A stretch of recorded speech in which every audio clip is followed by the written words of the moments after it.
లేకపోతే నడిచిపోయిన పనికి వచ్చేది ఏం లేదు. ఈ డిగ్నిటీ అనేది మనం క్రియేట్ చేసుకుంది. అర్థమైందా? సంపాదించు, నీ లక్ బాగుంది, నువ్వు హార్డ్ వర్క్ చేస్తావు, యూ మెయింటైన్ ద లెవెల్. లేదు పచ్చడి వేసుకొని తిందాం, కారం వేసుకొని తిందాం, హ్యాపీగా ఉందాం, అంత పోయి. కానీ ఈ 10 మందిలో మనం ఇలాంటి పనులు చేయకుండా, ఇందాక చెప్పాడు అతను కారబారం ఏదో చేసి ధర్మం పాటించాలి, అది కొంత మోరల్ వాల్యూస్ అనేది మీరందరూ కూడా ఫ్యూచర్కి మోరల్ వాల్యూస్ తోటే మీరు రండి బయటికి. మన సంస్కారమే మనని ఒక లెవెల్లో ఉంచుతుంది. ఆ సంస్కారం లేని పనులు మాత్రం చేయకండి. అర్థమైందా? ఇప్పుడు గవర్నమెంట్ నువ్వు ఒక పొలిటీషియన్ అయ్యావు, నీకు గవర్నమెంట్ కాంట్రాక్ట్ ఇచ్చింది, నువ్వు 90% దీన్ని 10% చేస్తే బ్రిడ్జెస్ ఫెయిల్యూర్ అవుతున్నాయి.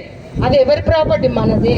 కాబట్టి ఇలాంటి మనము డాక్టర్ లక్షలు తీసుకుంటారు కదా, కొద్దిగా సోషల్ అవేర్నెస్ తోటి సోషల్ వర్క్ చేసి కొంత అలా ఏ ప్రొఫెషన్లో వాళ్ళు కొంచెము నీతి నిజాయితీగా నేర్చుకొని డబ్బులు సంపాదించండి. 100కు 100 అనేది అది చాలా దారుణమైనటువంటి వ్యవస్థ తయారవుతుంది. ఫ్యూచర్లో మీరు మీ పిల్లలే, మాది అయిపోయింది, మేము ఓల్డ్ స్టేజ్కి వచ్చాం, ఓల్డ్ ఏజ్ హోమ్స్ అంటున్నారు చూడండి, ఆ టైప్లో ఓల్డ్ ఏజ్కి వచ్చేసాం. కాబట్టి